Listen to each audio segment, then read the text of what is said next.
to the Brandtastic Diaries. I am Tanvi Bhatt and I'm absolutely delighted for you to join me today on the season's premiere of the Brandtastic Diaries, where we are set to celebrate some of the most iconic members of our Reach community.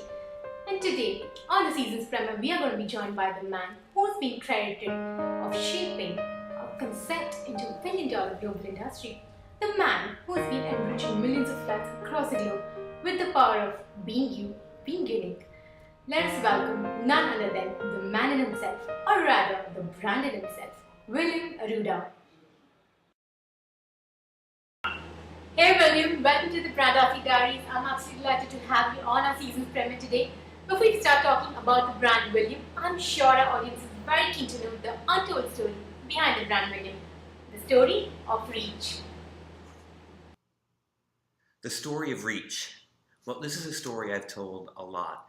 And in fact, I had no plans of starting a company called Reach. I had no plans of starting a company. I was happily working for IBM.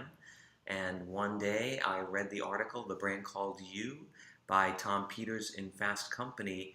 And that's the day in my head I decided I was going to start Reach. I was so excited about the idea of combining my experience and my passion for branding with my passion for helping people succeed. And so instantly the idea was in my head. William, tell us something about your journey after Reach. How has that changed your life? Reach has completely changed my life. I used to work for someone and support their objectives, and now I can fully support my goals. And my goals are really to help people unearth what makes them exceptional and use it to be successful. So I feel I have so many more opportunities now, so much more potential impact on those around me and on the world at large. So Reach has completely changed my life and the lives of a lot of people I work with. This is my favorite question, William. Tell us, how would you describe the brand William Arruda? My brand is all about optimism and positivity and possibility. I like to see what potential exists and make something happen. I'm all about not saying no and looking at what could be and knowing that there are things out there that I don't even know exist yet that are going to be great opportunities and provide all kinds of amazing potential. So I would say positivity. If I look at StrengthsFinder 2.0, my number one brand attribute or strength from them is positivity, and I'd say that's pretty much my focus, and it's really worked for me to this point. For example, Reach.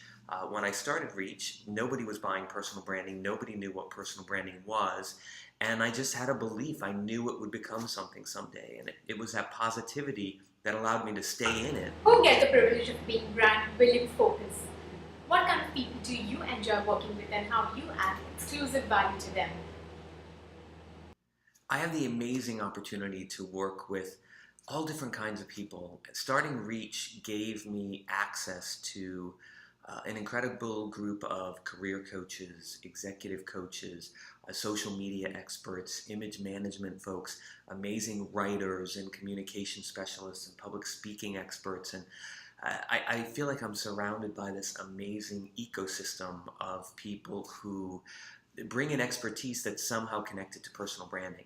My brand community has grown tremendously as a result of being part of Reach, and it's been really just an amazing journey to have this opportunity to work with so many incredible people. And I've learned so much from them and hopefully share a lot with them, and together I think we're able to accomplish so much more.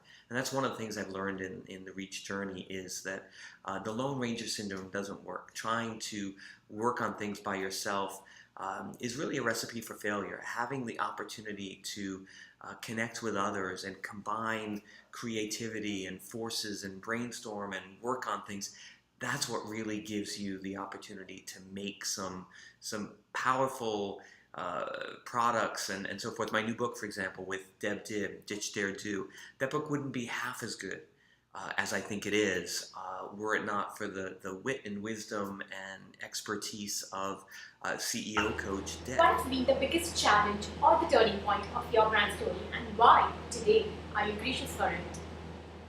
The biggest challenge at Reach, that's an easy one. There was no business for personal branding. When I started Reach, there were 5 of us in the world doing personal branding, and I knew the other 4. And a couple of years into it, there was only one. And that's pretty much because there was no business. People didn't know what personal branding was. They certainly didn't think they needed to buy any of it. So it was a really tough start. And in fact, if it weren't for my optimism that we talked about earlier, I don't know that I would have stuck with a business idea that seemed to be going nowhere. The turning point really was the bad economy. And I think it was one of those downturns where people started to realize, I need something to help me be successful, some constant, regardless of what job I'm at, something that is my reputation and that's going to help me attract the opportunities that I need. And so really it was a job search part of personal branding, I think, that caught on first, and that was a turning point. And now it's really gone full circle, and actually it's companies hiring personal branding experts to work with their people, understanding that they can get the best from their people if they help them unearth what makes them exceptional and use it. William, what inspires you to make a humble difference in the world? And what is that difference that you envision to make? I'm glad you asked about that, making a difference. It's really important to me. I feel that what I do every day, hopefully, is making a difference in the lives of professionals. Most of the work that I do is actually inside companies, helping people unearth what makes them exceptional and use it to drive value for their career and for the company they work for. I also think there's a lot of potential for personal branding to help people who may be less advantaged than many of us. And one of my goals with Reach, we have a program that we're working on called Reach Out. In fact, sometimes some people call it outreach, and I think our program Reach Out is our outreach program, and really to help maybe at-risk youth use the power of personal branding to increase their confidence. I think one of the big byproducts of personal branding is confidence. We start to realize that we have something unique and valuable and compelling to offer the world, and I think once we do that, it gives us the energy and the motivation and the confidence we need to be William, it's time to wow the audience with your words of wisdom. Please share your Brandtastic wow with the audience so they can give a Brandtastic experience to the world. 3 tips. Number 1, be yourself. Personal branding is based in authenticity. Anne-Marie Lindbergh said the most exhausting thing we can be is inauthentic. And it's true. When we're being ourselves, we're energized, we're motivated, we're passionate, we're excited about what we're doing. And often people leave a part of who they are, especially in the work world. They have the work them and the life them. We say in the new book, blend, don't balance. Don't be the work you or the life you, just be you. So be authentic is number 1. Second one, I would say, is give. The power of generosity is really maybe misunderstood and maybe not appreciated.